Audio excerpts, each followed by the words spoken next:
Target teacher bye अंकित के YouTube platform में आप सभी भावी शिक्षकों का बहुत बहुत स्वागत है। आज के इस वीडियो में हम उत्तर प्रदेश प्राथमिक शिक्षक भर्ती सुपर टेट 68,500 में जो रीजनिंग के 5 प्रश्न आए थे उनकी चर्चा करने वाले हैं। आपको बता दिया जाए कि उत्तर प्रदेश में सुपर टीईटी का जो प्राथमिक शिक्षक भर्ती का जो एग्जाम होता है उसमें रीजनिंग 5 अंक की पूछी जाती है और इन 5 में से आपको 5 अंक प्राप्त करने हैं। तो 68,500 का जो पेपर हुआ था उसमें जो रीजनिंग के 5 प्रश्न आए हैं उनकी हम चर्चा करने वाले हैं।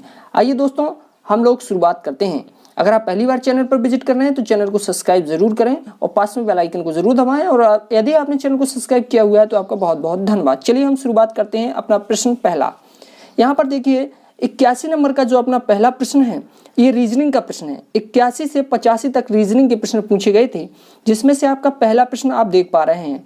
यहाँ पर रीजनिंग का 81वां प्रश्न यानी पहला प्रश्न आपका है कि यदि किसी गुप्त भाषा में प्रमोशन को इस यानी कि जो लेटर दिए हुए हैं, जो अल्फ़ाबेट दिए हुए हैं, उनका कोड आपको नंबर में दिया हुआ है, उसको इस कोड में लिखा गया है। फिर आपसे कह रहा है कि उसी गुप्त भाषा में ये जो आपको लेटर दिया गया है, ये जो लेटर दिए गए हैं, ये जो शब्द आपको दिया गया है, इसका कोड आपको बताना है। अगर इस वाले लेटर को यानी इस वाले शब्द को, ये जो लेटर है इसमें इनके कोड ये हैं तो इसके कोड क्या होंगे, आपसे ये प्रश्न में पूछा गया है। तो देखिएगा ऐसे प्रश्नों को आपको करने का तरीका क्या है। देखें यहाँ पर ये जो आपका शब्द दिया हुआ है प्रमोशन, इसमें जो भी लेटर हैं उनके जो कोड दिए गए हैं उनको आपको देखना है कि कोड क्या है। यहाँ पर आप देखिए कि पी जो लेटर है उसका जो नंबर कोड है वो 5 है, आर का नंबर कोड 6 है और ओ का नंबर कोड 7 है, एम का नंबर कोड 8 है, ओ का नंबर कोड आप 7 समझ रहे हैं। तो यहाँ पर सारे नंबर कोड आप इसी प्रकार से देख पा रहे हैं। ठीक उसी प्रकार से हमें इसके कोड को बताना है। तो आप देखिएगा यहाँ पर एन का कोड 1 है तो आप यहाँ 1 लिखेंगे, ओ का कोड कितना है 7 है तो आप यहाँ 7 लिखेंगे और टी का कोड कितना है 3 है और फिर से टी है तो यहाँ पर 3 और आई का कोड कितना 2, ओ का कोड कितना है 7 और एन का कोड कितना है 1 है। तो यही आपका ये जो मित्रों आपका आंसर हो जाएगा। आपको एक जानकारी और बता दी जाए कि जो 68,500 का एग्जाम हुआ था इसमें जो आपको कोई भी विकल्प नहीं दिए रहते थे बल्कि आपको 1 लाइन में आपको प्रश्न का उत्तर लिखना होता था। तो आपका आंसर ये आपको लिखना था। तो आपका पहले क्वेश्चन का आंसर यहाँ कंप्लीट होता है। आइए मित्रों हम दूसरे प्रश्न पर चर्चा करते हैं। यहाँ पर दूसरा प्रश्न है हमारे रीजनिंग का कि मोहन पश्चिम की ओर 3 किलोमीटर चलकर अपनी दाईं ओर मुड़ता है और 4 किलोमीटर चलता है, फिर बाईं ओर मुड़कर 2 किलोमीटर चलता है। तदुपरांत वह पुनः बाईं ओर मुड़कर 4 किलोमीटर की दूरी तय करता है। वह अपने चलने के स्थान से कितनी दूर व किस दिशा में स्थित होगा। आप समझ रहे हैं दिशा परीक्षण यानी दिशा का ये क्वेश्चन है आपसे, तो डायरेक्शन आपको महत्वपूर्ण है, आपको इसको जरूर पढ़ना है। तो देखिएगा इस प्रश्न को हम कैसे सॉल्व करते हैं। सबसे पहले हमसे कहा गया है कि मोहन जो है वो पश्चिम की ओर 3 किलोमीटर चलकर, तो सबसे पहले आपको दिशा पता होना चाहिए। तो आप समझिएगा कि ये जो मैंने बनाया है ये पूर्व है इस तरफ, यहाँ पर हमेशा पश्चिम होगा और यहाँ पर हमेशा उत्तर होगा और नीचे की ओर आपका हमेशा दक्षिण होगा। तो कह रहा है कि मोहन पश्चिम की ओर 3 किलोमीटर चलकर, तो हमने क्या करना है पश्चिम की दिशा में जाना है। तो अगर मोहन यहाँ से चलना स्टार्ट करता है इस पॉइंट से, मान लीजिए मोहन यहाँ ए पॉइंट से चलना प्रारंभ करता है तो पश्चिम की दिशा में वो 3 किलोमीटर चलता है, ये हमने चला दिया है। इसके बाद कह रहा है दाईं ओर मुड़ता है। 3 किलोमीटर चलने के बाद जब वो इस दिशा में जा रहा है तो उसका दाईं ओर इस तरफ होगा और बाईं ओर इस तरफ होगा। तो वो अब दाईं ओर चलना प्रारंभ करता है और इसमें आगे लिखा हुआ है कि 4 किलोमीटर चलता है। कितना चलता है? दाईं ओर 4 किलोमीटर चलता है, तो हमने उसको 4 किलोमीटर दाईं ओर चला दिया है। इसके बाद फिर आगे क्वेश्चन में कहता है कि फिर बाईं ओर मुड़कर 2 किलोमीटर चलता है। तो यहाँ से जब वो दाईं ओर चल रहा था तो जब उसका मुंह ऊपर की ओर दाईं ओर है तो यहाँ पर उसका लेफ्ट साइड राइट साइड ये होगा और लेफ्ट साइड ये होगा। तो दाईं ओर ये है और बाईं ओर ये है, तो बाईं ओर 2 किलोमीटर चलाना है। तो बाईं ओर हमने 2 किलोमीटर चलाया क्योंकि क्वेश्चन में लिखा है कि बाईं ओर 2 किलोमीटर चलता है। इसके बाद पुनः वह अपनी बाईं ओर मुड़कर 4 किलोमीटर की दूरी तय करता है। अब जब वह इस तरफ चल रहा था तो उसकी दाईं इस तरफ होगी और बाईं इस तरफ होगी। तो बाईं ओर नीचे की ओर हमें कितना चलना है? 4 किलोमीटर चलना है। तो ये कितना चलना है? 4 किलोमीटर चलना है। तो 4 किलोमीटर जब हम नीचे आएंगे तो 4 ही किलोमीटर हम यहाँ ऊपर गए थे, तो हम बिल्कुल उसी एक रेखा में आ जाएंगे जहां से हमने चलना प्रारंभ किया था। यानी ध्यान दीजिए, अब आपसे आगे पूछ रहा है कि वह अपने चलने के स्थान से कितनी दूर स्थित है। यहाँ से वो चला था और यहाँ वो पहुंच गया है बी बिंदु पर। तो आप देखिए कि ये जो दूरी है वो 3 किलोमीटर है और ये जो डिस्टेंस है वो 2 किलोमीटर है, तो ये वाली डिस्टेंस 2 किलोमीटर होगी।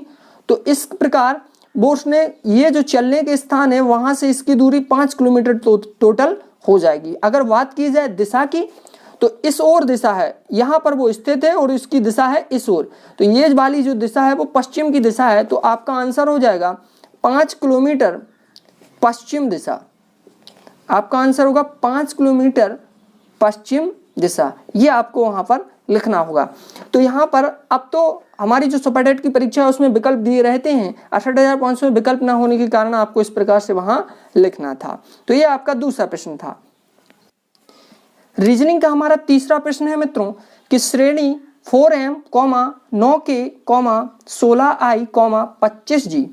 यहाँ पर हमें अगला पद बताना है कि इस श्रेणी का अगला पद क्या होगा मित्रों। तो जब हमें इस प्रकार का प्रश्न हो तो हमें पैटर्न देखना होता है कि पैटर्न क्या बन रहा है।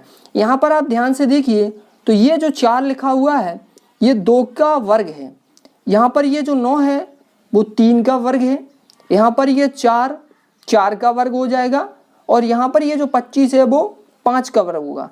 तो इसी प्रकार अगले पद में भी हमारा 6 का वर्ग होगा क्योंकि ये एक सीरीज बन रही है, तो यहाँ पर 36 आएगा। अभी ये जो k है, ये जो m है, k है, i है, j है, तो यहाँ पर भी एक लेटर आना चाहिए, अल्फाबेट आना चाहिए।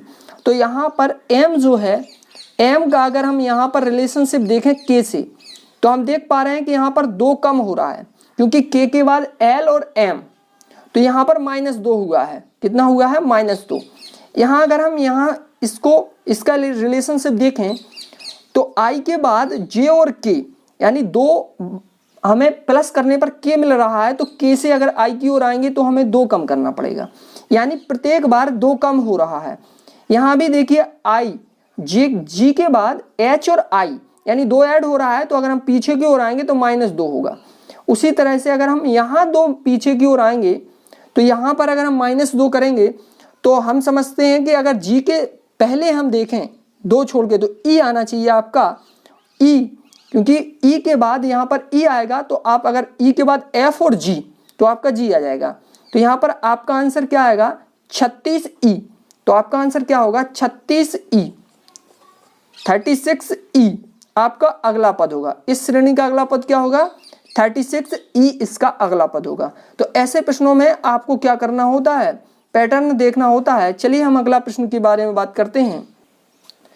दोस्तों 68,500 में रीजनिंग का चौथा प्रश्न है, यदि कमल कहता है कि रवि की माँ मेरी माँ की एकमात्र पुत्री है तो कमल का रवि से क्या संबंध है। ये 68,500 में प्रश्न पूछा गया था, ब्लड रिलेशन से, रक्त संबंध से ये प्रश्न है। और हालांकि सिलेबस में ब्लड रिलेशन नहीं दिया गया है, लेकिन अब तक 2 परीक्षाएं सुपर टेट की हुई हैं जिसमें ब्लड रिलेशन से, रक्त संबंध से क्वेश्चन बना हुआ है और निश्चित रूप से बनने की संभावना आगे भी रहेगी। अगर आपको वीडियो पसंद आ रहा हो तो चैनल को सब्सक्राइब जरूर करें, लाइक करें। दोस्तों इस प्रश्न को हम किस प्रकार हल करेंगे, देखिएगा। कमल कहता है, कमल क्या कह रहा है? कमल का कहना है, कमल कहता है कि रवि की माँ मेरी माँ की, यानी कमल की माँ, कमल कह रहा है कि रवि की माँ मेरी माँ की, तो इसकी माँ इसके ऊपर होगी। अब रवि की माँ एकमात्र पुत्री है। कमल कह रहा है कि रवि की माँ मेरी माँ की एकमात्र पुत्री है, तो इसकी पुत्री है, इसकी पुत्री है। ये पुत्री कौन है? ये पुत्री है रवि की माँ, रवि की माँ पुत्री है। तो यहाँ पर ये एक ही लाइन में आएंगे। एक लाइन का आने का मतलब है कि ये एक ही जनरेशन के हैं, ये उनसे ऊपर वाली जनरेशन है, ये उनसे नीचे वाली जनरेशन है। अब यहाँ पर ये रवि की माँ है, ये कौन है? माँ है ये, और किसकी माँ है? रवि की माँ है। तो कमल ने क्या कहा था? कमल ने कहा था कि रवि की माँ मेरी माँ की एकमात्र पुत्री है। यानी कहने का मतलब है कि कमल और रवि की माँ भाई बहन हैं। तो यहाँ पर हमसे पूछा गया है कि कमल का रवि से क्या संबंध है। तो कमल का रवि से क्या संबंध है, तो आप देख पा रहे हैं कि रवि की माँ का भाई क्या होगा, मामा होगा। कमल कौन होगा, मामा होगा रवि का। तो हाँ, यहाँ पर आपका आंसर हो जाएगा मामा। यहाँ पर आपका आंसर क्या हो जाएगा, मामा हो जाएगा। यहाँ पर जिन लोगों को नहीं पता है वो समझ लीजिए कि अगर मेल होता है तो उसके लिए हम प्लस साइन का प्रयोग करते हैं, और अगर फीमेल होती है तो उसके लिए हम माइनस साइन का प्रयोग करते हैं। और एक ही जनरेशन के जो लोग होते हैं उनको हम एक सीधी रेखा में रखते हैं, उनसे ऊपर वाली जनरेशन को ऊपर की ओर, उनसे नीचे वाली जनरेशन को हम नीचे की ओर रखते हैं। तो यहाँ पर कहा गया था कि कमल की माँ, यानी कमल कह रहा था कि रवि की माँ मेरी माँ की एकमात्र पुत्री है। तो कमल और रवि की माँ भाई बहन हैं, इसीलिए यहाँ पर रवि जो होगा कमल का भांजा होगा, या कमल जो होगा रवि का मामा होगा। तो हमसे पूछा गया था कि कमल का रवि से क्या संबंध है, तो कमल रवि का मामा होगा।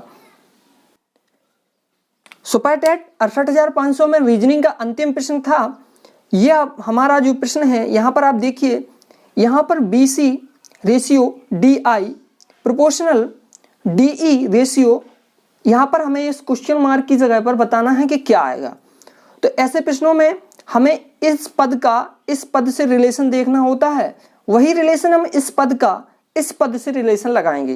तो यहाँ पर देखिए कि जो B है उसका D के साथ आप रिलेशन मिलाएं, तो आप यहाँ पर कहेंगे कि ये जो B है, B से अगर हम आगे बढ़ें तो B के बाद C और D, यानी यहाँ पर +2 हुआ है। कितना हुआ है, +2 हुआ है।